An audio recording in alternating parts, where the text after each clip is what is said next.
iniciando oficialmente o episódio número 17 do nosso Raio-X da Questão Challenge, esse desafio de resolver e analisar 2.997 questões, essa série de aulas que venho fazendo sempre de segunda a quinta-feira, às 21h05. Se eventualmente você não é inscrito no canal, se inscreva agora mesmo, deixe o seu like, acione lá o sininho para você sempre ser notificado pelo YouTube quando eu iniciar alguma aula, alguma live aqui.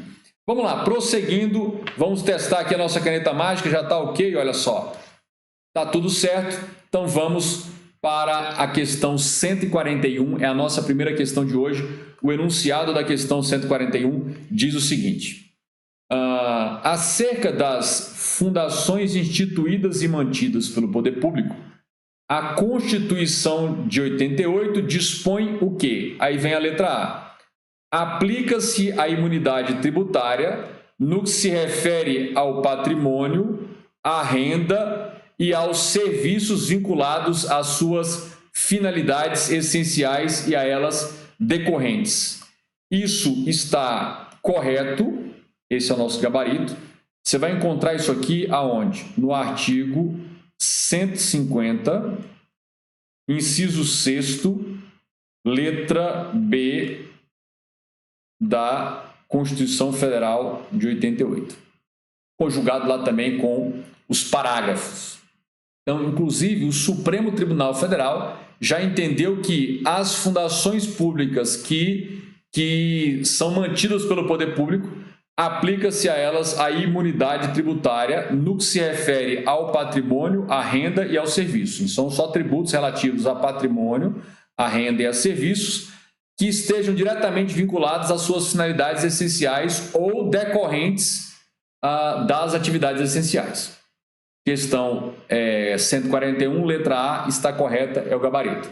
Mas vamos confirmar o gabarito com a letra B. A letra B diz: somente por lei específica poderá ser criada a autarquia, está perfeito, e fundação pública. Não, fundação pública, ela será autorizada por lei específica. Será autorizada por lei específica.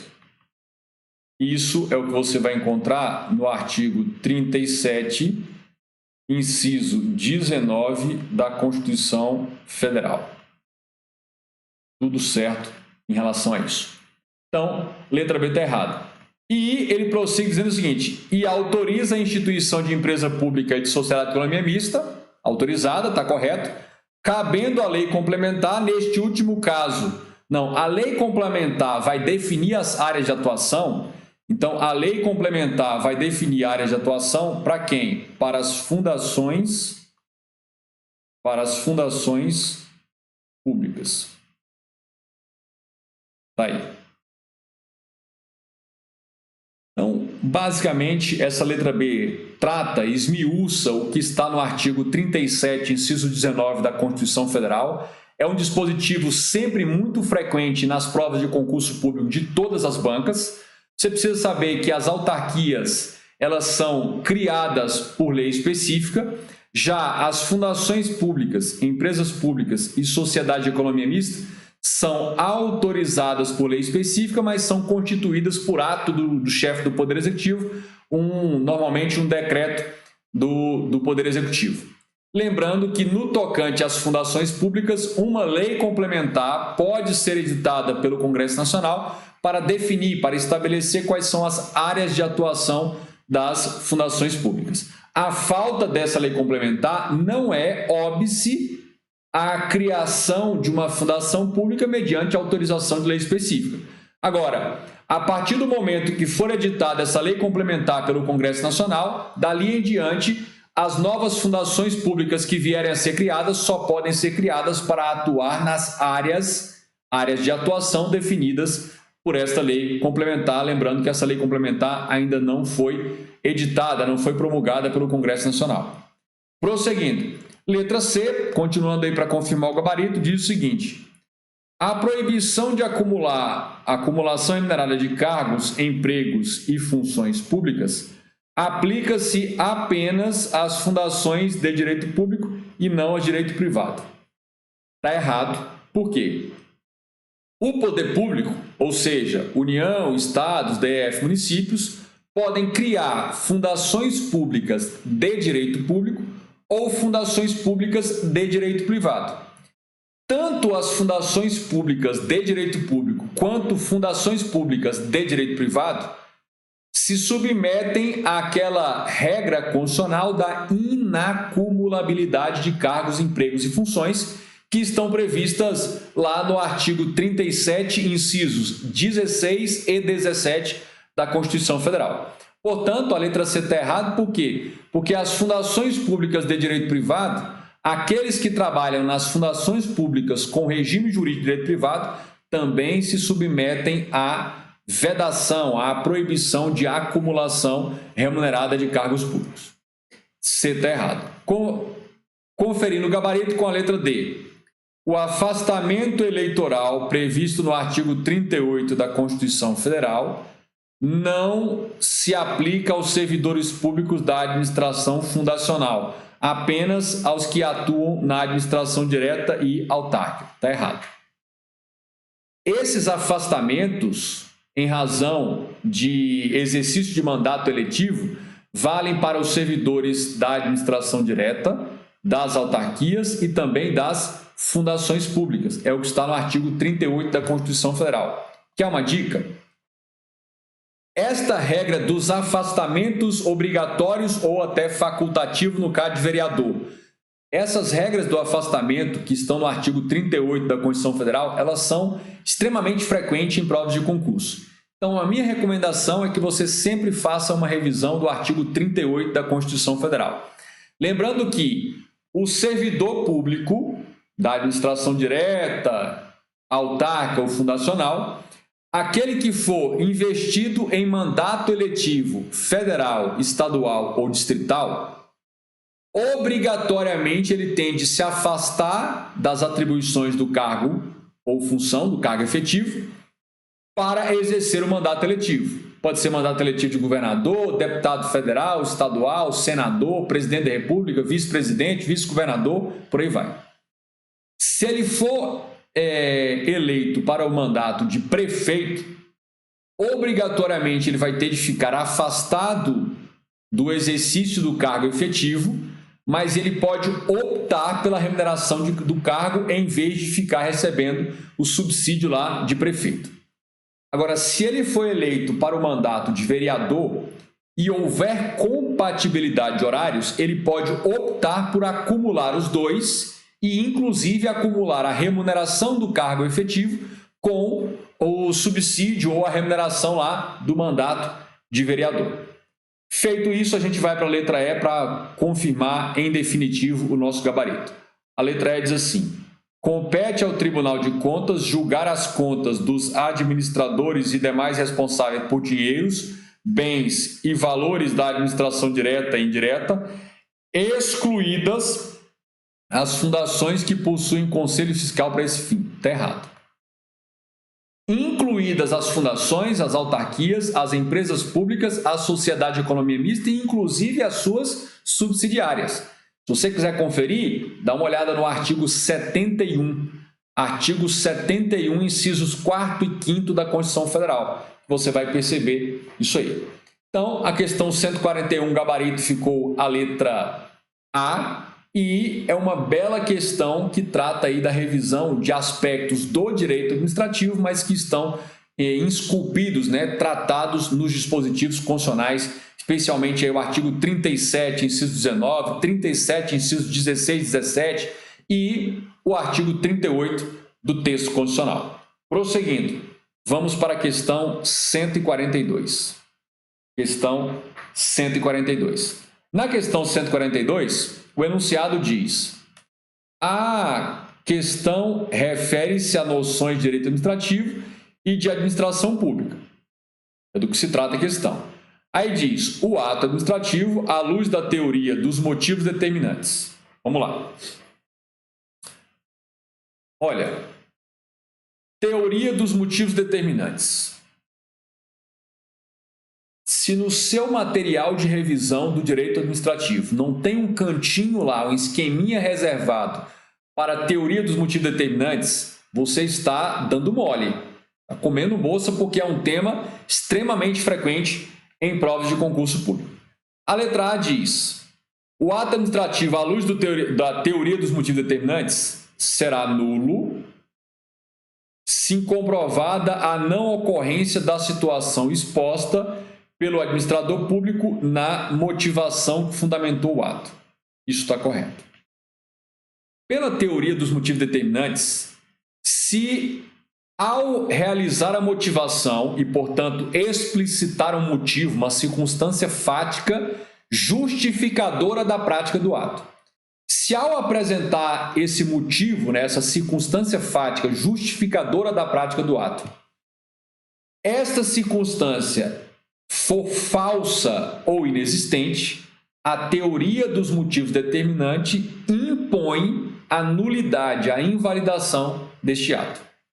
Em outras palavras, pela teoria dos motivos determinantes, se a circunstância de fato apresentada como motivação para a prática do ato for falsa ou inexistente, o ato será nulo ou inválido em razão da teoria dos motivos determinantes.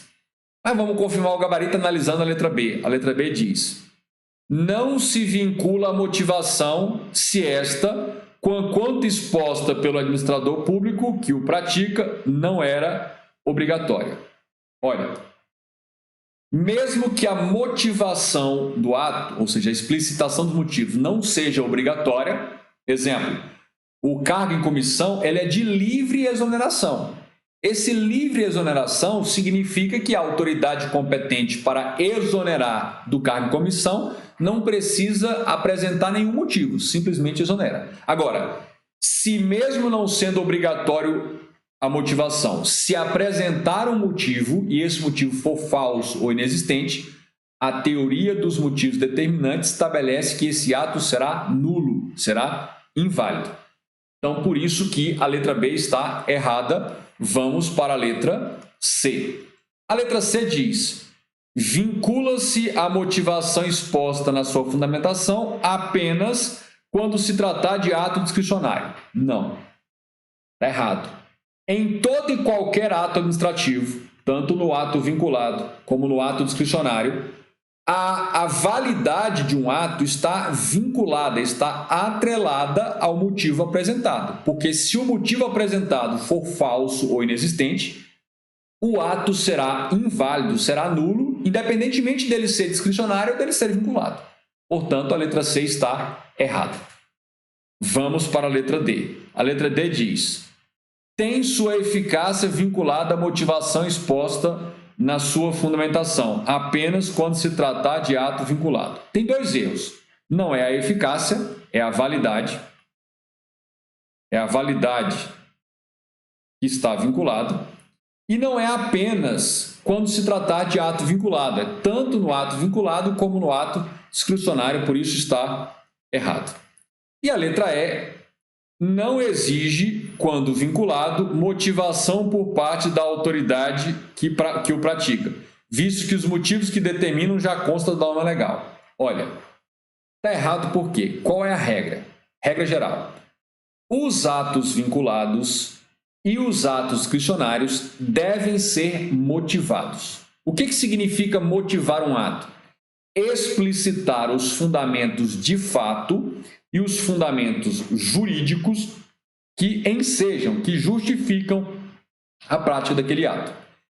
Excepcionalmente, em alguns atos discricionários, não são de todos, a lei expressamente dispensa, desobriga a motivação.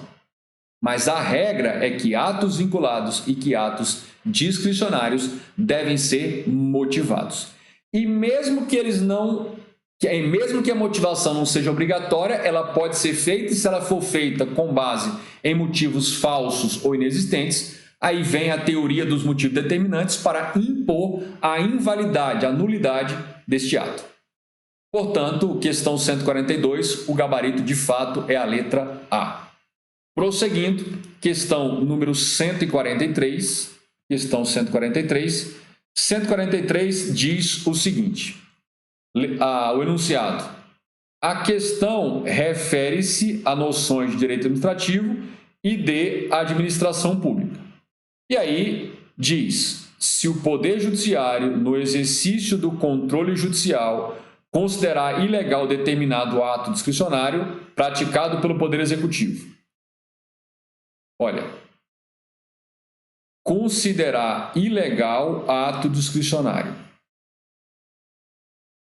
Nunca se esqueça de que todo e qualquer ato administrativo, seja ele vinculado, seja ele discricionário, ele só será válido, ele só será lícito, ele só será legal se ele for praticado observando 5 elementos. Olha comigo na tela quais são esses elementos: a competência, a finalidade, a forma, o motivo e o objeto, que vocês conhecem aí como confie for mob. Então, a competência, está aqui, a finalidade, a forma, o motivo e o objeto. Bom, tá aí. Feito isso, nunca se deve esquecer que, mesmo se tratando de um ato discricionário, que, portanto, vai ter 5 elementos ou requisitos de validade, mesmo se tratando de um ato discricionário, a competência, a finalidade e a forma desse ato são sempre vinculados.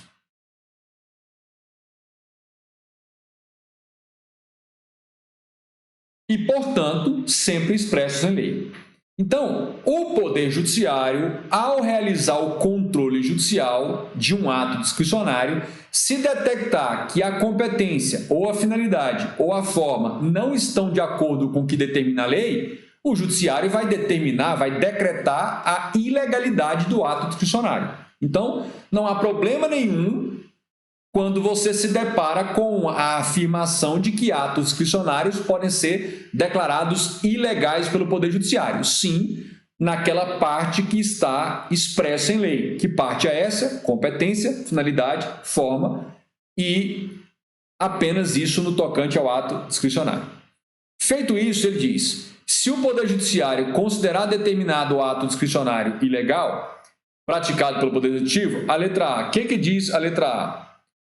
Poderá anulá-lo. Poderá não. Deverá. Poderá não. Deverá anulá-lo, inclusive se o considerar apenas inconveniente e inoportuno. Olha, o Poder Judiciário jamais poderá fazer juízo de conveniência e oportunidade de atos de outros poderes. Então, a inconveniência e a inoportunidade detectada pelo Poder Judiciário não é causa de anulação. A anulação é justificada tão somente por contrariedade à lei, por ilegalidade. Então, letra A não pode ser. Letra B. Poderá revogá-lo. Não. Ilegalidade, gente, não é causa justificadora de revogação nunca. Revoga-se ato válido por uma questão de conveniência e oportunidade. Decretada a ilegalidade é causa de anulação. E isso você encontra, inclusive, no artigo 53 da Lei 9784/99, e você vai encontrar também isso na súmula 473 do STF. Simples assim. Então, constatada uma ilegalidade no ato administrativo, isso jamais pode ser causa de revogação. Quer uma coisa? No rol de atos irrevogáveis, no topo da lista de atos irrevogáveis está o ato inválido ou ilegal. Ato ilegal, ato inválido, jamais pode ser revogado. Ponto final. A gente prossegue para analisar a letra C. A letra C da questão 143. E a letra C diz: não poderá revogá-lo, isso é verdade. Anota uma coisa: o judiciário jamais, nunca revogará ato praticado por outro poder. Se o ato é administrativo praticado ou pelo executivo ou pelo legislativo, o judiciário jamais pode revogar. E com muito mais razão, ele não vai revogar se detectou ilegalidade. Detectou ilegalidade, deverá fazer o quê? Decretar a nulidade, a anulação. Sendo possível, entretanto, que o Poder Judiciário revogue ato administrativo discricionário válido por ele mesmo praticado, em sua função atípica administrativa, atuando como administração. Aqui está correto. Vamos só recapitular. Constatou ilegalidade de ato de um outro poder. O judiciário jamais pode revogar. Então, não poderá revogar. Porém, é possível, entretanto, que o Poder Judiciário revogue ato administrativo discricionário válido por ele mesmo praticado, na sua função atípica, que aí seria sua função administrativa, porque a função típica dele é julgar, atuando como administração. Perfeito essa letra C. Isso deixa claro que a separação entre os poderes, a separação das funções essenciais do Estado é uma separação clara. Cada um dos três poderes tem uma função precípua, mas não é rígida, porque cada um dos três poderes, atipicamente para ele poder, pode desempenhar uma função que é própria de outro poder, isso excepcionalmente e nos casos que a Constituição permitir. Então, letra C está correta, vamos para a letra D. Não poderá anular? Não. Claro, não só pode como deve. Está errado aqui. Poderá revogá-lo? Não, não pode revogar. Não pode revogar. Então, essa questão da FCC, ela é top, genial, porque ela mistura anulação com revogação, as suas causas, causa de anular e causa de revogar, e ainda a atuação do controle judicial que pode anular, mas não pode revogar nunca ato de outro poder. Mas, na sua função atípica, ele pode revogar seus próprios atos por conveniência e oportunidade. Então, essa questão permitiu você revisar tudo isso, que é a essência, né? O coração desse tema de anulação, revogação e controle pelo Poder Judiciário. Tá perfeito isso aí. Vamos letrar também? Vamos para a questão 144. Questão 144. Questão 144, o enunciado diz: a questão refere-se a noções de direito administrativo e de administração pública. Considerando os princípios que regem a administração pública, de acordo com o princípio da... Então, vamos lá. De acordo com o princípio da indisponibilidade do interesse público, os interesses públicos não se encontram à livre disposição do administrador público. Perfeito, está verdadeiro. O administrador público, ou seja, os agentes públicos, só podem dispor dos bens, interesses, deveres que o cargo e a função lhe impõem nos estritos limites que a lei autorizar. Caso contrário, ele não tem a liberdade de dispor de bens, direitos e interesses públicos. Então, primeira assertiva está correta. Segunda assertiva. De acordo com o princípio da supremacia do interesse público, a administração pública está sempre acima dos direitos e garantias individuais. Está falso. Está falso. A administração, apesar da supremacia, ela tem de respeitar os direitos e garantias fundamentais. Então, vejam, a supremacia não permite que a administração descumpra o dever de ampla defesa, contraditório e o devido processo legal. O princípio da supremacia não permite que a administração negue o legítimo acesso à informação, que é a regra, a publicidade dos atos. 3, assertiva 3. De acordo com o princípio da segurança jurídica, deve ser prestada assistência jurídica integral e gratuita aos que comprovarem insuficiência de recurso. Isso não tem a ver diretamente com o princípio da segurança jurídica. Isso tem a ver com a acessibilidade à justiça, a ampla defesa do contraditório. E 4. De acordo com o princípio da continuidade do serviço público, o serviço público, atendendo às necessidades essenciais da coletividade, como regra, não deve parar. Aqui está correto. Aqui está devendo. O princípio da continuidade diz, como regra, os serviços públicos que atendam ao interesse da coletividade não podem ser interrompidos. Há exceções? Mas aqui nós estamos trabalhando com a definição do princípio da continuidade na sua regra. E aí nós ficamos com a assertiva 1 e 4 correto. Vamos ver se a gente acha o gabarito aqui. Gabarito letra D, está claro aqui. Gabarito letra D. Prosseguindo. Questão 145. O enunciado da questão 145 diz: a questão refere-se a noções de direito administrativo e de administração pública. Quanto à discricionalidade ou à vinculação dos atos administrativos, é correto afirmar. Então, dois tópicos cruciais recorrentemente aparecem em provas e você precisa dominar, é simples. A discricionariedade, isso nos remete ao ato discricionário, em que o motivo e o objeto são discricionários, permite um juízo de conveniência e oportunidade, e é justamente aí que vai ter o mérito administrativo. E a vinculação nos remete a atos vinculados, em que competência, finalidade, forma, motivo e objeto estão expressamente determinados em lei, e o agente competente para a prática do ato deve cumprir estritamente o que estabelece a lei para cada um dos elementos ou requisitos de validade do ato. Feito esse esclarecimento, a gente vai para a letra A, que diz: quanto ao ato vinculado, o administrador goza de certo poder para praticá-lo ou não. Está errado.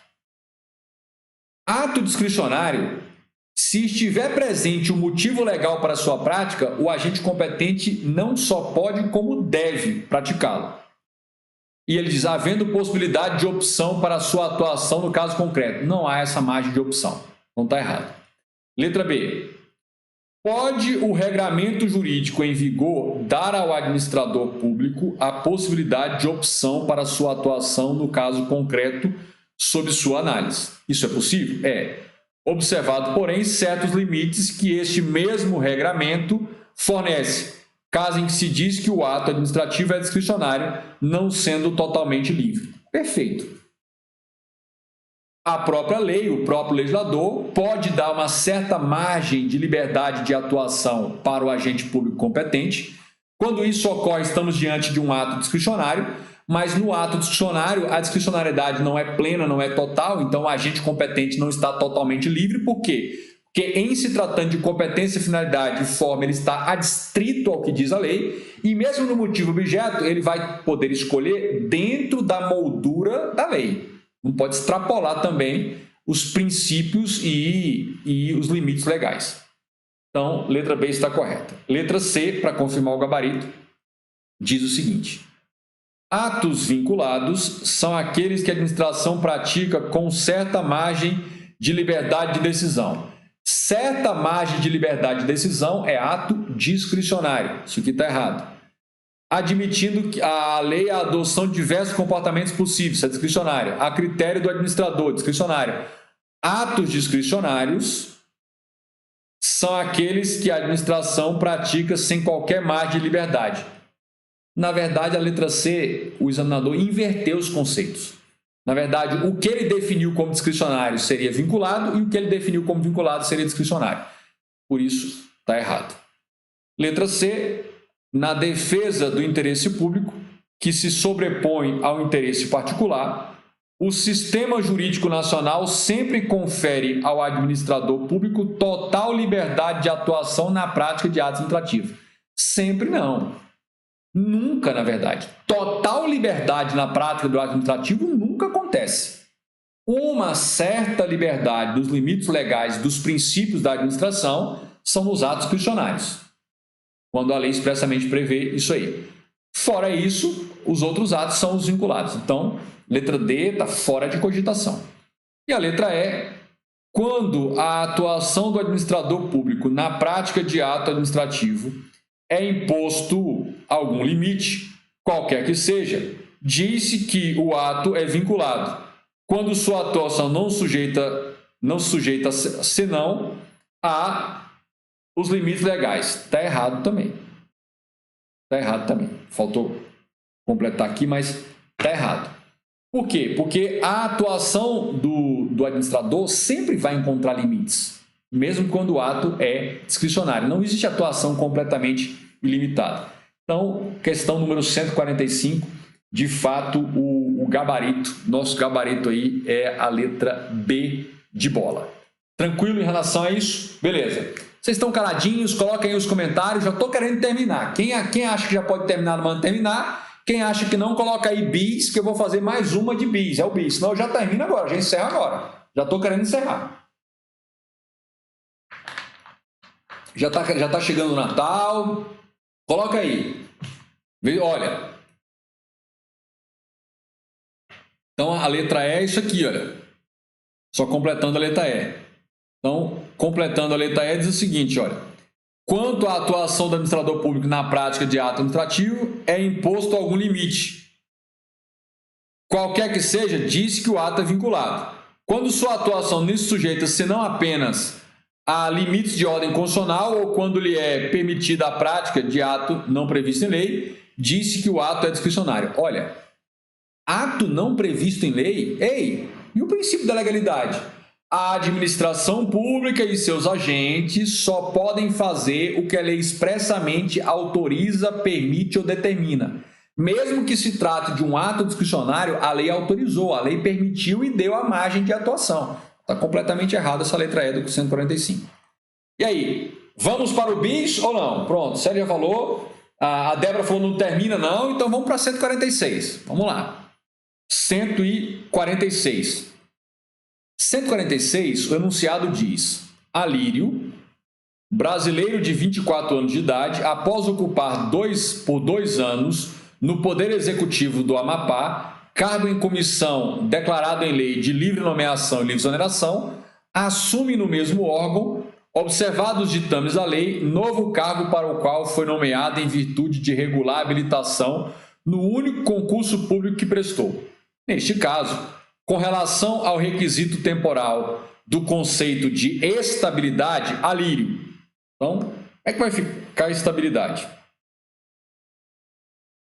Você já sabe, nós sabemos que não se fala, não se cogita estabilidade quando se trata de cargo em comissão. Estabilidade é uma possibilidade prevista constitucionalmente no artigo 41 do texto constitucional para quem exerce cargo de provimento efetivo. Feita essa introdução, a gente vai para a análise da letra A. A letra A diz: Alírio não se submeterá a período destinado à aquisição de estabilidade, pois já a adquiriu no exercício do cargo anterior. Não se pode cogitar estabilidade em cargo em comissão, que era o exercido por 2 anos lá pelo Alírio. E, além disso, são 3 anos. Então, está fora. Dá uma olhada no artigo 41 da CF. Artigo 41 da CF. Beleza. Letra B. Só poderá ser considerado estável após 3 anos de efetivo exercício no cargo, desprezado o tempo que exerceu o cargo em comissão. Perfeito. Perfeito.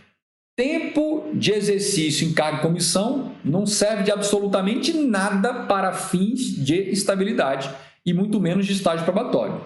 Não se cogita isso. Prosseguindo para confirmar o gabarito, a letra C. A letra C diz: o alírio só poderá adquirir estabilidade se cumprir no exercício do novo cargo um período de 1 ano. Não, são 3 anos. Eu já pedi para você dar uma leitura no artigo 41 do texto constitucional, que será somado ao tempo do cargo anterior. Não soma, não soma. São 3 anos de exercício do cargo efetivo, cargo após aprovação em concurso público. Letra D. Só adquirirá estabilidade após o efetivo exercício do novo cargo durante 2 anos. Não são 2 anos, são 3. Claro, desprezado o tempo, mas são 3 anos. E letra E. Não se submeterá a período destinado à aquisição da estabilidade, porque o seu novo cargo é de provimento efetivo e, portanto, a estabilidade se dá automaticamente. Não existe negócio de estabilidade automática. Estabilidade é após 3 anos de efetivo exercício, desde que aprovado no estágio probatório e aprovado por aquela comissão especial para esse fim. E aí depois eu sugiro que você dê uma olhada no artigo 41, parágrafo 3º da Constituição Federal. Tem uma avaliação especial para uma comissão designada para esse fim. Então, questão 146, o gabarito de fato é a letra B de bola. Letra B. Olha, o Célio está falando, vamos até o amanhecer do dia. Ele está querendo ir até o final de tudo. Eles estão empolgados hoje. Vamos lá, a última. Chega, vamos para lá. A última agora, 47. Questão número 47.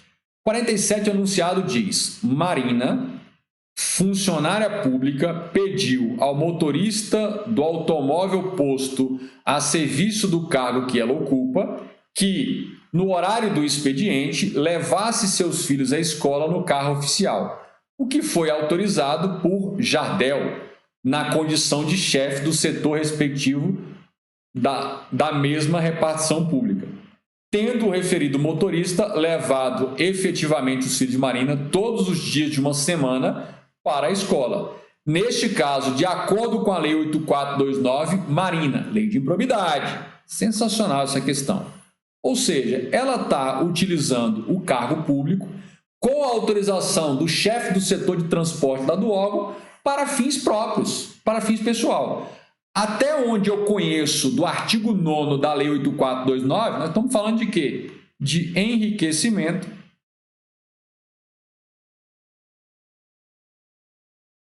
ilícito. Nossa, professor, eu achei que enriquecimento ilícito é só quando a pessoa pegava dinheiro, ganhava dinheiro em milhões. Uma semana levando o filho para a escola no carro sem enriquecimento ilícito, sim, está acrescendo ao patrimônio dela um bem, o uso de um bem que não é dela, é do poder público. Então vamos lá para a letra A. A letra A diz assim, olha: Marina responderá pela prática de ato de improbidade e se sujeitará à suspensão de suas funções, mas não terá seus direitos políticos afetados. Olha, não é suspensão de função, é perda da função pública, é o que ela pode ter.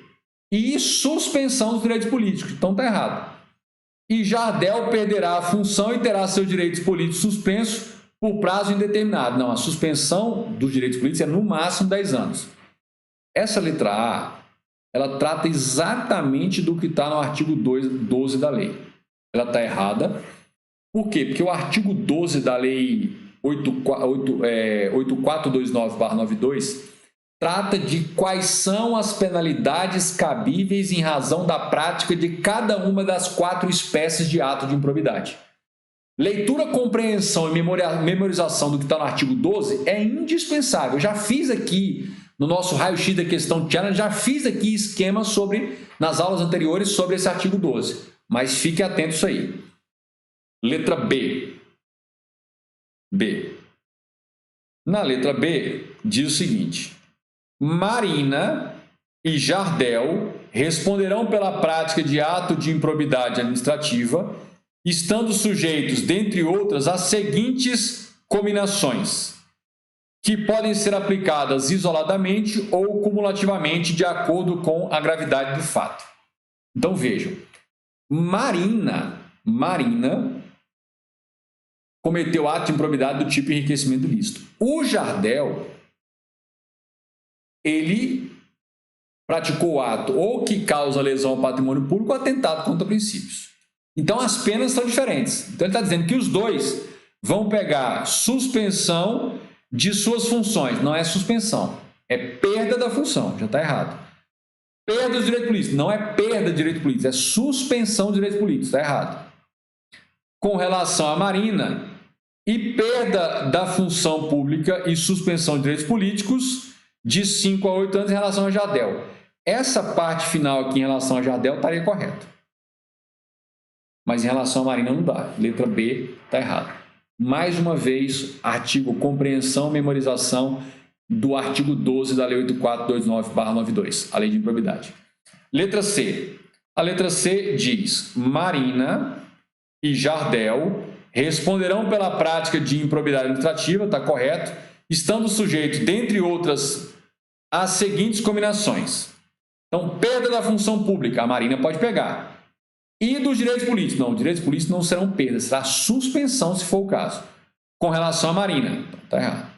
E suspensão das funções, não, é perda da função e suspensão dos direitos políticos. E no Jardel aqui, seria de 5 a 8, porque ele causou lesão ao patrimônio público. Letra C está errada.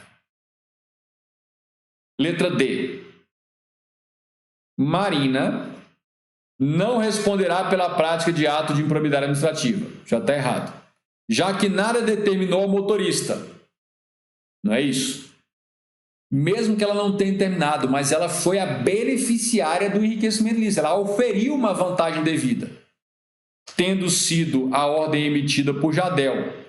Ele também vai responder, suportando apenas ele as combinações. Está errado. Ele e ela, Jardel e Marina, vão responder, cada um por suas condutas, que a Marina, enriquecimento ilícito, o Jardel, lesão a patrimônio público. Letra E. Marina e Jardel responderão pela prática de ato de improbidade administrativa, estando sujeitos, dentre outras, as seguintes combinações, punições, que podem ser aplicadas isolada ou cumulativamente, de acordo com a gravidade do fato. Até aqui, perfeito.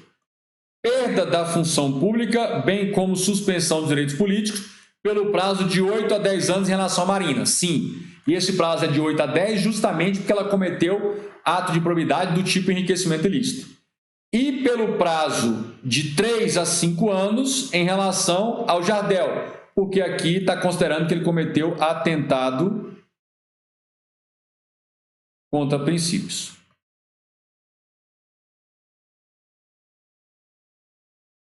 Da administração.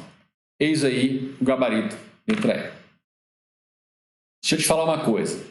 Se você teve dificuldade nessa questão por não se lembrar quais eram os prazos, quais eram as 6 penalidades cabíveis em razão da improbidade, você precisa revisar e estudar em detalhes, inclusive talvez você já tenha até anotado no caderno aqui comigo, a planilha dos atos de improbidade e suas respectivas penalidades, combinações cabíveis. Tudo bem em relação a isso? Tranquilíssimo.